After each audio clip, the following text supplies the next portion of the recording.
दोस्तों नमस्कार। ऐसा होता नहीं था कि देश के भीतर कई मुद्दे अलग अलग राज्यों में राजनीतिक तौर पर बीजेपी को नुकसान पहुंचा रहे हों।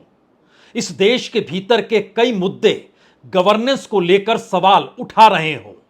इस देश के भीतर इस देश की आम जनता खुले तौर पर सड़क पर हो और वो लगातार न्याय के लिए सत्ता की तरफ देख रही हो। और इन सारी परिस्थितियों के बीच देश के प्रधानमंत्री नरेंद्र मोदी विदेश यात्रा पर निकल जाएं। देश के गृह मंत्री अमित शाह खामोशी बरत लें। 48 घंटे के बाद देश के रक्षा मंत्री राजनाथ सिंह भी अमेरिका के लिए रवाना हो जाएं। और उसके बाद गृह मंत्री की अपनी प्राथमिकता छत्तीसगढ़ जाकर वहां पर नक्सली आंदोलन के मद्देनजर लोगों के साथ बैठकें करना और गवर्नेंस के साथ तालमेल बैठाने का हो। जबकि इस दौर में देश के भीतर चाहे वो क्रीमी लेयर के जरिए आज SC/ST आरक्षण के मद्देनजर देश के कई संगठनों ने राष्ट्रव्यापी बंद का ऐलान किया। सड़कों पर वो नजर आए। खास तौर से हिंदी पट्टी में और मध्य भारत के हिस्से में इसका जबरदस्त प्रभाव पड़ा। सरकार के सामने ये मुश्किल आई कि राजनीतिक तौर पर इस वोट बैंक को वो कैसे साध पाएगी। लेकिन प्रधानमंत्री विदेश यात्रा पर चले गए। गृह मंत्री अमित शाह खामोश हैं। इसी प्रक्रिया के भीतर सुप्रीम कोर्ट ने पहली बार सुमोटो लेते हुए जो मेडिकल छात्रा के साथ पश्चिम बंगाल से खड़ा हुआ आंदोलन पूरे देश को अपनी गिरफ्त में ले चुका हो, उस पर भी देश के गृह मंत्री ने खामोशी बरती हुई है। इस दौर में प्रधानमंत्री विदेश की यात्रा पर चले गए। यानी सरकार के भीतर से कोई आवाज आपको इस दौर में सुनाई दे नहीं रही होगी। और जो स्थिति और जो हादसा महाराष्ट्र के ठाणे के बदलापुर में हुआ, उस पर भी सत्ता ने खामोशी बरत ली। इस दौर में जो कर्नाटक में वहां के मुख्यमंत्री के खिलाफ राज्यपाल ने कानूनी कार्रवाई की इजाजत दे डाली, उस पर भी बीजेपी खामोश रही। सत्ता के भीतर से कोई थिरकन आपको राजनीतिक तौर पर सुनाई दी नहीं। इस दौर में इस देश के भीतर जितने मुद्दे अलग अलग जगहों से आपके जहन में आ सकते हैं, आप सिर्फ सोचिए और उस सोच के साथ इस बात को भी सामने रखिए कि इससे पहले ममता बनर्जी को कब निशाने पर केंद्र ने नहीं लिया, खुद प्रधानमंत्री मोदी ने कब निशाने पर नहीं लिया। और पहली बार बंगाल के राज्यपाल एक मोटी सी रिपोर्ट लेकर दिल्ली पहुंचे। उन्होंने राष्ट्रपति से मुलाकात करके उन्हें उस रिपोर्ट को सौंपा, गृह मंत्री को जानकारी दी, उपराष्ट्रपति धनखड़ जी से भी मुलाकात की, JP नड्डा जी से भी मुलाकात की। और इन मुलाकातों के बीच उस रिपोर्ट के अंश चौंकाने वाले हैं। लेकिन इन सब के बावजूद भी गृह मंत्री खामोश रहे। इन सब के बावजूद भी प्रधानमंत्री विदेश की यात्रा पर निकल गए। इस दौर में बकायदा बंगाल की घटना से आक्रोशित युवा डॉक्टरों ने आज CBI भवन की दिल्ली में घेराबंदी कर डाली। लेकिन गृह मंत्री खामोश रहे। प्रधानमंत्री विदेश यात्रा पर कुछ इस तर्ज पर निकल गए।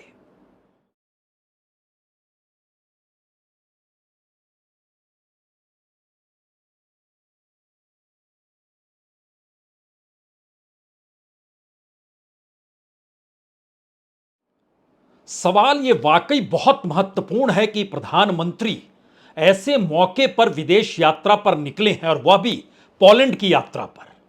2 दिन पोलैंड में रहेंगे और लौटते वक्त वह यूक्रेन जाएंगे, जहां पर जेलेंस्की के साथ मुलाकात होगी। लेकिन पोलैंड में भारत का कोई प्रधानमंत्री 45 बरस के बाद जा रहा है। यानी इस यात्रा का महत्व इतना ही है कि इस दौर में जब देश के कोई प्रधानमंत्री पोलैंड गए नहीं, तो प्रधानमंत्री मोदी ने पोलैंड का रास्ता चुन लिया। और इस परिस्थिति के बीच देश के भीतर वह कौन सी स्थिति है जो प्रधानमंत्री मोदी को डरा रही है, क्योंकि एक के बाद एक जो भी विधेयक वो लाना चाहते थे वह उससे पलट गए। वह इस दौर में अपने द्वारा लिए गए निर्णय से भी पलट गए और यू टर्न ले लिया। कल ही यू टर्न उन्होंने सीधी भर्ती को लेकर लिया था। उससे पहले याद कीजिए, पार्लियामेंट के भीतर जिस ठसक के साथ वक्फ बोर्ड को लेकर जो बिल लाया गया, उसको वापस लेना नहीं पड़ा, बल्कि उसको कमेटी के पास भेजना पड़ा। यानी पार्लियामेंट्री कमेटी के पास वो पूरा का पूरा बिल चला गया। इस दौर में सोशल मीडिया को लेकर प्रधानमंत्री चिंतित थे, बीजेपी चिंतित थी, सरकार चिंतित थी। और लगातार इस बात का जिक्र हो रहा था कि एक पूरा का पूरा कच्चा चिट्ठा तैयार किया गया है कि इस देश के भीतर में सोशल मीडिया के भीतर से भी कोई आवाज निकलनी नहीं चाहिए, लेकिन आखिरकार उस बिल को भी वापस लेना पड़ा और सहमति और तमाम परिस्थितियों का जिक्र प्रधानमंत्री इस दौर में करने लगे। तो क्या प्रधानमंत्री 240 सीटों की जीत के साथ खुद को असुरक्षित महसूस कर रहे हैं? यह सवाल इसलिए बड़ा है क्योंकि बीते 23-24 साल में चाहे वो मुख्यमंत्री रहे हों, चाहे देश के प्रधानमंत्री रहे हों, कभी भी अल्पमत की सरकार उन्होंने चलाई नहीं है। और जब चुनाव ही उनकी अपनी विचारधारा और राजनीतिक एजेंडे का सबसे बड़ा हथियार माना जाता है, तो ऐसे में जरा कल्पना कीजिए कि महाराष्ट्र में चुनाव नवंबर में होने हैं, ऐलान नहीं हुआ है, लेकिन जिन राज्यों में ऐलान हुआ है वहां को लेकर भी जो रणनीति खुद प्रधानमंत्री मोदी और अमित शाह ने बनाई, धारा 370 का जिक्र हो, कश्मीर को लेकर जिक्र हो, और कश्मीर के भीतर जिस दौर में बीजेपी ने पीडीपी के साथ मिलकर सरकार बनाई थी, उस दौर में बीजेपी के महासचिव रहे राम माधव, जो आरएसएस से निकल कर आए थे, वह अगुवाई कर रहे थे। लेकिन उसके बाद उन पर जो आरोप लगे, उसके बाद बीजेपी ने उनसे तौबा उस दौर में कर ली और उन्हें महासचिव पद से हटा लिया। लेकिन एक बार फिर अब चुनाव का मौका है तो राम माधव आगे हैं। खुद गृहमंत्री इस दौर में कुछ नहीं कह रहे हैं, प्रधानमंत्री विदेश यात्रा पर हैं। इस देश के भीतर में राज्यों के चुनाव को लेकर संवेदनशीलता प्रधानमंत्री मोदी और गृहमंत्री अमित शाह की कैसी रही है, यह बताने की जरूरत नहीं है। यह बीजेपी के किसी भी नेता, किसी भी कार्यकर्ता कभी भी पूछ लीजिए, वो बतला देगा कि बीते 10 बरस से इन दो के अलावे हमने तो कोई राजनीतिक तौर पर विचार रखा ही नहीं।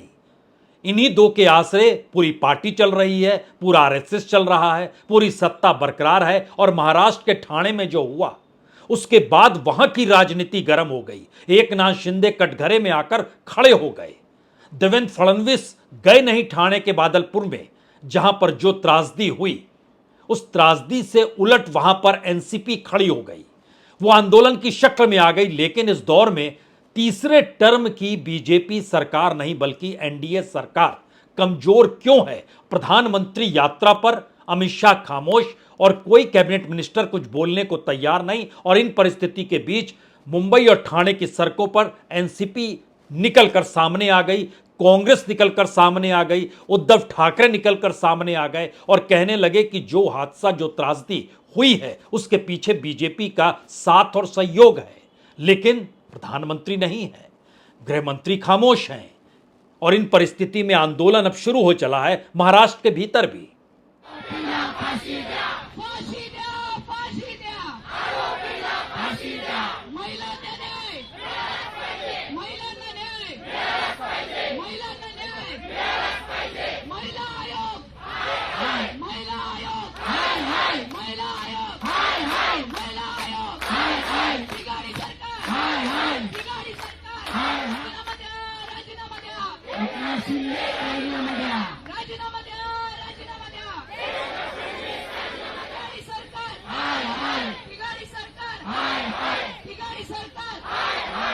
महाराष्ट्र की राजनीति थोड़े देर के लिए भी छोड़ भी दीजिए तो अगला सवाल यह है कि बीजेपी का जो वोट बैंक 2014 में प्रधानमंत्री नरेंद्र मोदी के नाम पर बीजेपी से जुड़ा, उसमें एक बड़ा तबका आदिवासियों का था, एक बड़ा तबका दलितों का था। खुद प्रधानमंत्री ओबीसी थे तो एक बड़ा तबका ओबीसी का जुड़ा, और औसत निकालिएगा तो 60% से ज्यादा वोट 2014 और 2019 में बीजेपी के हक में गए। लेकिन सुप्रीम कोर्ट के कॉन्स्टिट्यूशनल बेंच ने, जिसमें 9 जज बैठे, और उसके बाद उन्होंने आरक्षण मिलने वाले एससी, एसटी और ओबीसी के भीतर से जो क्रीमी लेयर का सवाल खड़ा किया और अपने ऑब्जर्वेशन को बतलाया, उससे इस देश के तमाम संगठनों में आक्रोश आ गया कि सरकार ने यह किया है या सरकार इस पर कोई निर्णय आने वाले वक्त में ले लेगी। और आज इसीलिए बंद का ऐलान किया गया, राष्ट्रव्यापी बंद था। और इसका बड़ा असर कमोवेश उन इलाकों में देखने को मिला जहां से मंडल की राजनीति सत्ता तक पहुंचाने की दिशा से पनपी थी। वो उत्तर प्रदेश हो, वो बिहार हो, वो राजस्थान का हिस्सा हो, वो मध्य प्रदेश का छिटपुट हिस्सा हो, वो झारखंड का हिस्सा हो, इन तमाम जगहों पे जो बातें नजर आई, उसने बहुत बड़ा मैसेज पहली बार राजनीतिक तौर पर उस बीजेपी को दे दिया कि आप कैसे चुनाव जीतेंगे। हम यहां पर एक घटना आपको याद दिला दें। इंदिरा गांधी के साथ जब तक जगजीवन राम थे, तब तक इस देश में दलितों का वोट बैंक कांग्रेस के साथ था। लेकिन जनता पार्टी के दौर में जब वो उनसे अलग हुए, और उस दौर में कांग्रेस के सामने बड़ा सवाल था कि अब दलित वोट कांग्रेस के साथ कैसे आएगा, और वो नहीं आया और कांग्रेस 1977 का चुनाव हार गई। उसमें बड़ी वजह इमरजेंसी जरूर थी, लेकिन इस देश के भीतर में जो दलित वोट बैंक, चूंकि जगजीवन राम बीते बरसों बरस से आजादी के पहले से वो संघर्ष, राजनीति, आंदोलन और संसद के भीतर नजर आते थे। अब सवाल यह है कि इस दौर में बीजेपी ने जो बीते 10 बरस में जिस राजनीति को साधा, उस राजनीति के आश्रय उनके साथ जो वोट बैंक दो चुनाव में खुलकर नजर आया और राज्यों के चुनाव में भी नजर आया। अब यह बड़ा सवाल हो गया कि अगर दलित वोट बैंक ये मानकर चल रहा है कि संविधान जो बाबा साहब अंबेडकर ने बनाया उसमें संशोधन या बदलाव या उसी को बदलने की प्रक्रिया में बीजेपी खड़ी हो गई है, सुप्रीम कोर्ट इसीलिए क्रीमी लेयर का जिक्र कर रहा है, और इस असमंजस की स्थिति में गृह मंत्री खामोश हैं, प्रधानमंत्री विदेश की यात्रा पर है, कानून मंत्री कुछ समझाना चाहते हैं, लेकिन उसका कोई मतलब नहीं है, क्योंकि राजनीतिक तौर पर बीजेपी में किसी भी दूसरे कैबिनेट मिनिस्टर हो या कोई भी बड़ा कद्दावर नेता हो, उसका कोई महत्व नहीं है। तो वो जिन भी बातों को समझाएं मेघवाल साहब, उसका कोई मतलब बचता नहीं है। तब यह सवाल खड़ा हुआ, क्या इस दौर में तीसरे टर्म में 240 सीट एक तरफ और दूसरी तरफ इंडिया गठबंधन खड़ा है, और यह तमाम कमजोरी के बावजूद भी इतना मजबूत हो चला है कि अब तीसरे टर्म में अल्पमत की मोदी सरकार जो बैसाखियों के आश्रय चल रही है, वो कोई निर्णय ले पाने की स्थिति में नहीं है, कोई कानून बना पाने की स्थिति में नहीं है, अपने वोट बैंक को गंवाते हुए देखने की स्थिति में वो मजबूर है। और ये तमाम परिस्थितियां बतलाती हैं कि तीसरा टर्म शायद प्रधानमंत्री मोदी के दौर का शायद बीजेपी के लिए सबसे त्रासदीपूर्ण तो नहीं हो चला है। यह सवाल अब इसलिए महत्वपूर्ण है क्योंकि अगर मोदी शाह की पूरी राजनीति को अगर आप परखना शुरू करें, तो राजनीतिक सत्ता इनके भरोसे और इनके व्यू रचना के भरोसे बीजेपी ने पाई जरूर, लेकिन अब अगर गंवाने की परिस्थिति है तो बीजेपी में कोई बच ही नहीं पा रहा है कि किसको साथ खड़ा किया जाए, क्योंकि बाकायदा एनडीए के भीतर से यह आवाज आने लगी कि यह संभव नहीं है कि आप आरक्षण की व्यवस्था जो संविधान के मातहत है आप उसको बदलने की दिशा में चल जाए। और आज खुला नजारा, खासतौर से बिहार में तो अपने बूते सत्ता पाने के लिए बीजेपी ने क्या क्या मशक्कत नहीं की, और हर मशक्कत में प्रधानमंत्री का योगदान रहा है। चाहे 2015 में 1.25 लाख करोड़ का ऐलान किया गया हो, चाहे नीतीश कुमार को दोबारा से पलटी मारना बतलाया गया हो, साथ लेकर आए हो। इन परिस्थिति में जो जॉब स्कैम की जिक्र किया गया कि रेलवे में नौकरी मिल जाएगी लेकिन आप जमीन दे दीजिए, और इस आश्रय तेजस्वी यादव तक को एफआईआर में नाम दर्ज हो गया, ईडी के पास नाम है, वो लगातार बुलाना पूछना पूरी प्रक्रिया करती है। लेकिन क्या ऐसी परिस्थिति में पहली बार तीसरे टर्म की मोदी सरकार आकर खड़ी हो गई है जो सिवाय देखने के और कुछ नहीं कर सकती है, क्योंकि आज का नजारा देश भर में जो था वो सबसे उग्र तरीके से पटना में नजर आया।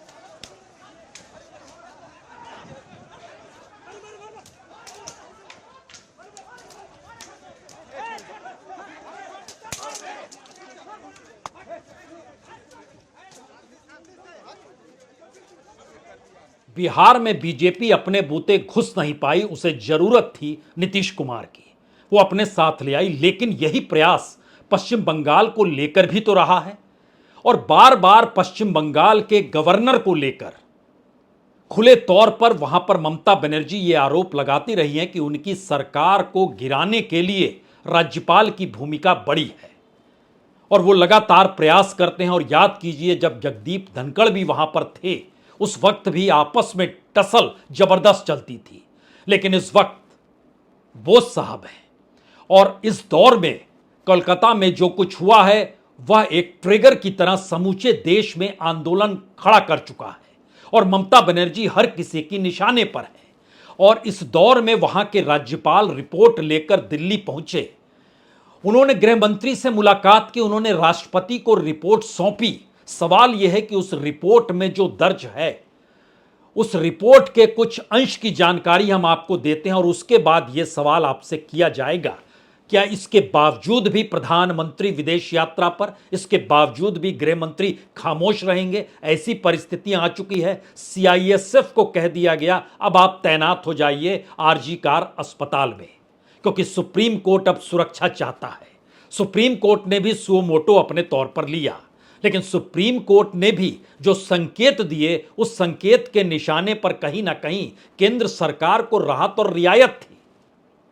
अब सवाल यह है कि उस रिपोर्ट को देखिए जो कि तैयार किया गया वहां के राज्यपाल के जरिए। उन्होंने बहुत साफ तौर पर लिखा है उसमें कि कानून व्यवस्था बनाए रखने में बंगाल फेल है, घटनास्थल को सुरक्षित रखने में फेल है, माता पिता जो पीड़िता को थे उनको भी न्याय दिलाने में फेल है, उपद्रवियों को अस्पताल में रोकने में फेल है।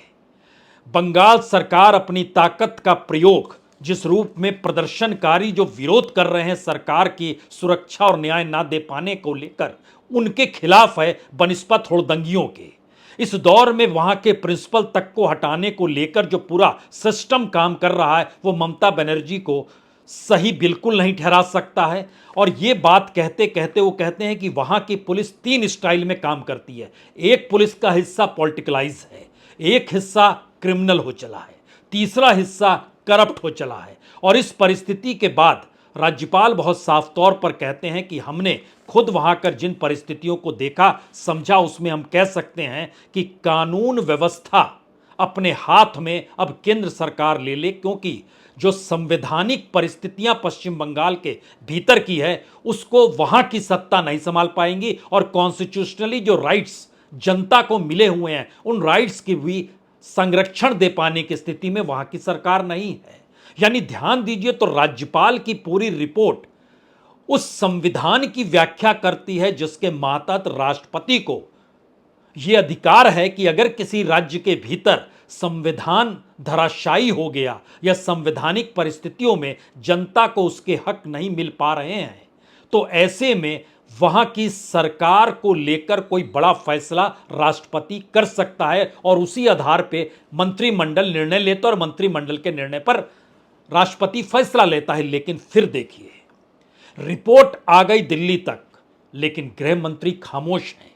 गृह मंत्रालय की तरफ से आज रिपोर्ट आई कि 24 तारीख को वो छत्तीसगढ़ जाएंगे।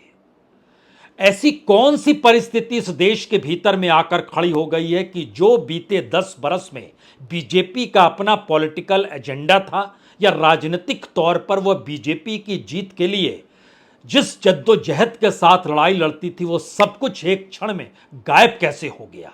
और परिस्थिति आज यहां तक आ गई कि छात्र अब चाह रहे हैं कि सीबीआई तुरंत रिपोर्ट दे, और सीबीआई हेडक्वार्टर की घेराबंदी के लिए आज हजारों की तादाद में लड़के निकल पड़े।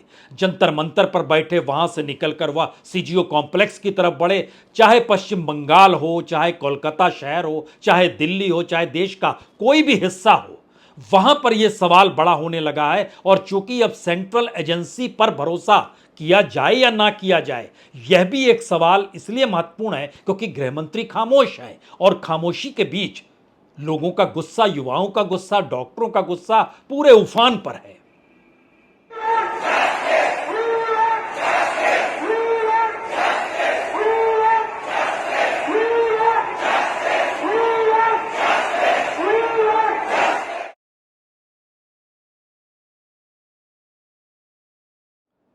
ये परिस्थितियों के बीच राज्यपाल की रिपोर्ट के एक हिस्से को जरा समझ लीजिए, जिसमें वो कहते हैं वहां पर हिंसा नहीं हो रही बल्कि समाज ही को ही हिंसक बना दिया गया है।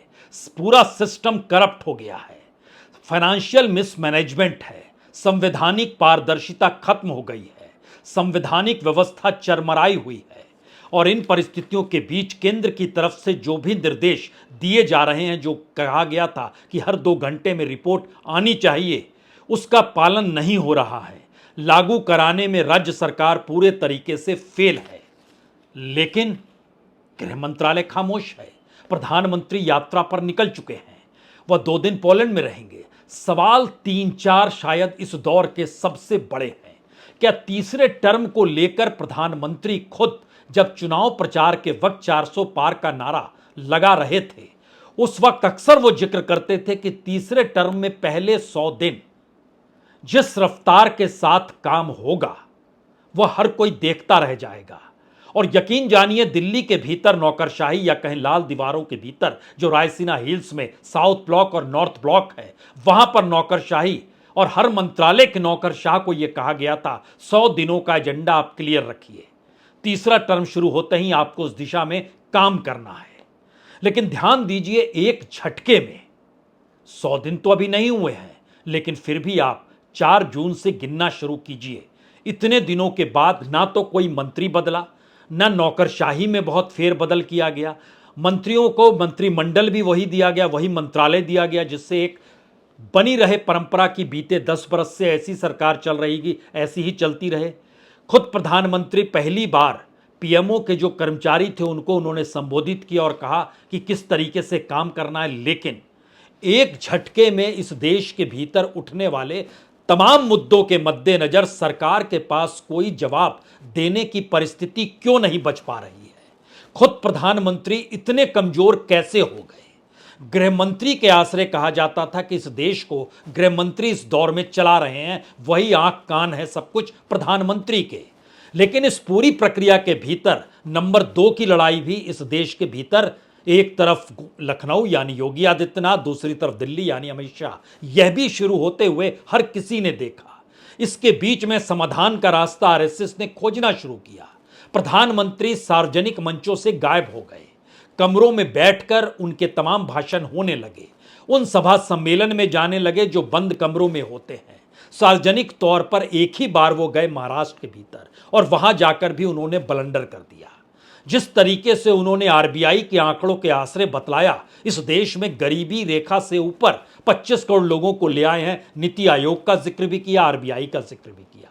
लेकिन इन्हीं परिस्थितियों में दूसरी परिस्थिति लाल किले के प्राचीर से पब्लिक तौर पर नजर आई। वहां पर भी जो फैक्ट्स एंड फिगर दिए जा रहे थे वो कहीं भी इस देश की हकीकत से मैच नहीं कर रहे थे और सरकार के अपने डाटा से भी दूर थे। ये कौन सी परिस्थिति है और ये परिस्थिति के भीतर वो कौन लोग हैं जो इस दौर में देश चला रहे हैं?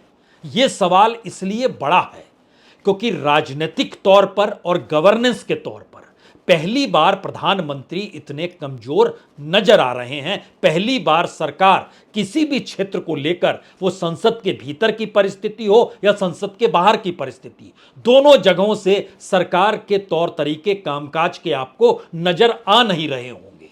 और इसीलिए अब यह सवाल बड़ा हो चला है कि हर राज्य के भीतर जो सवाल इससे पहले उठ रहे थे, अब वो राजनीतिक शक्ल में इंडिया गठबंधन उसको खुले तौर पर उठा रहा है।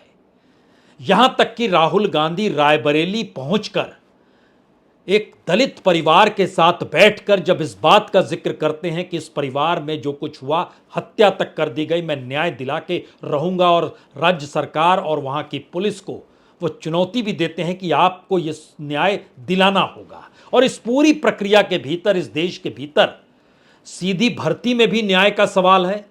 न्याय की मांग युवा डॉक्टर भी कर रहे हैं।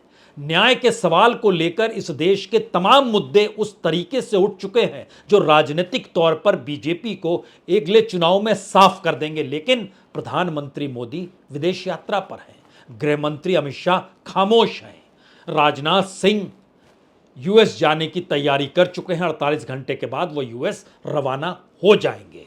नितिन गडकरी की साख और कद उस तर्ज पर मोदी सरकार के भीतर बची नहीं है। उसके बाद नेताओं के नाम आप लीजिएगा तो आपके सामने कोई नेता बचेगा नहीं कि आप कहेंगे निर्मला सीतारमण।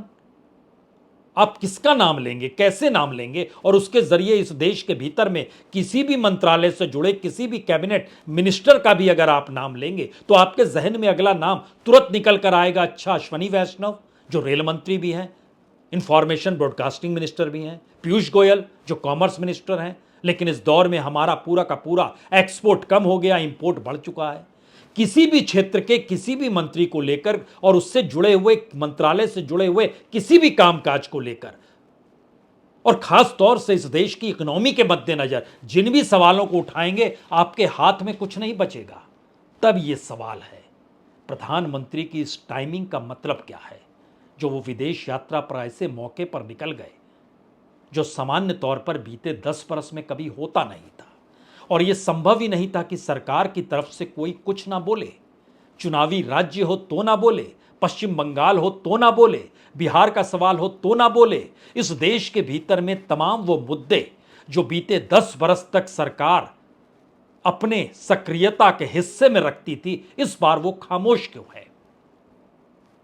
मतलब बहुत साफ है, तीसरा टर्म सरकार के लिए भारी पड़ चुका है। और कमजोर होते हुए भी इंडिया कहीं ज्यादा तीखे तेवर के साथ हो या ना हो, लेकिन सरकार अपने उस नैतिक साहस को खो चुकी है जिस नैतिक साहस को वो बहुमत के आसरे चलाती थी।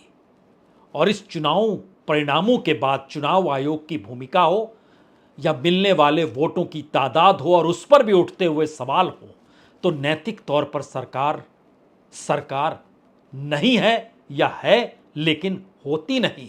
अगर सब कुछ अनुकूल होता, इस देश की जनता के हिस्से में वो सारी परिस्थिति आती, शायद इसीलिए नैतिक साहस सरकार के भीतर गायब तो नहीं हो चला है और प्रधानमंत्री मोदी अब इन मुद्दों में उलझना चाहते नहीं हैं।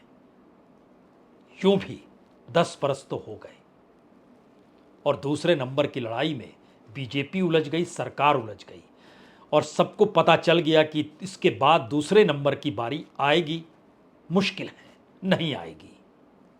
क्या यही वो वजह है? गृह मंत्री खामोश है, योगी आदित्यनाथ अपने राज्य में उलझे हुए हैं, प्रधानमंत्री यात्रा पर पोलैंड पहुंच चुके हैं। बहुत बहुत शुक्रिया, बहुत बहुत शुक्रिया।